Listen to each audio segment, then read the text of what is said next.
এবার নির্বাচনের জন্য ক্যাডার ভাতা হিসেবে এটা কি চালু করা হলো? বেকার ভাতা তো সিপিএম ও চালু করেছিল, তাতে কি হয়ে গেছে, কার লাভ হয়েছে? তারপর বন্ধ হয়ে যাবে এক সময়। বরানগরের রবীন্দ্র ভবনে বাংলার যুবসাথীর ক্যাম্প থেকে দিলীপ ঘোষের কটাক্ষের জবাব দিয়েছেন স্থানীয় তৃণমূল বিধায়ক সায়ন্তিকা বন্দ্যোপাধ্যায়। উনি তো গরুর দুধ থেকে সোনা বের করে সোনার বাংলা বানাবে এটাও তো বলেছিলেন, তো সেটা কি সম্ভব হয়েছে? না তো। রবিবার রাজ্য জুড়ে যখন বেকার ভাতা দেওয়ার প্রকল্পের আবেদন নেওয়ার প্রক্রিয়া শুরু হলো, তখন স্থায়ী কাজের দাবিতে সরব হয়েছে কংগ্রেস। স্থায়ী কাজ চাই, কারখানা চাই, বিজনেস সেন্টার চাই।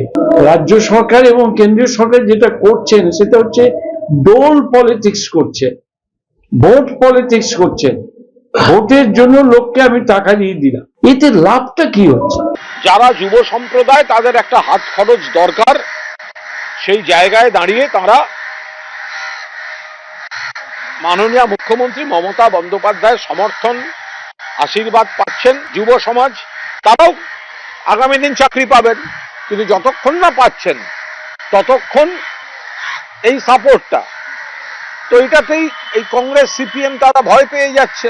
কেন্দ্রের সরকার হোক বা রাজ্যের, বিশেষজ্ঞরা বলছেন নির্বাচনের আগে ভোটারদের টানতে সব সরকারই কল্পতরু হয়ে যায়। কখনো প্রতিশ্রুতি, কখনো আশ্বাস, আবার কখনো মেলে ভাতা, যার লক্ষ্য একটাই, ভোট। যে ভোটের লাইনে আর কিছুদিন বাদই দাঁড়াবে পশ্চিমবঙ্গবাসী।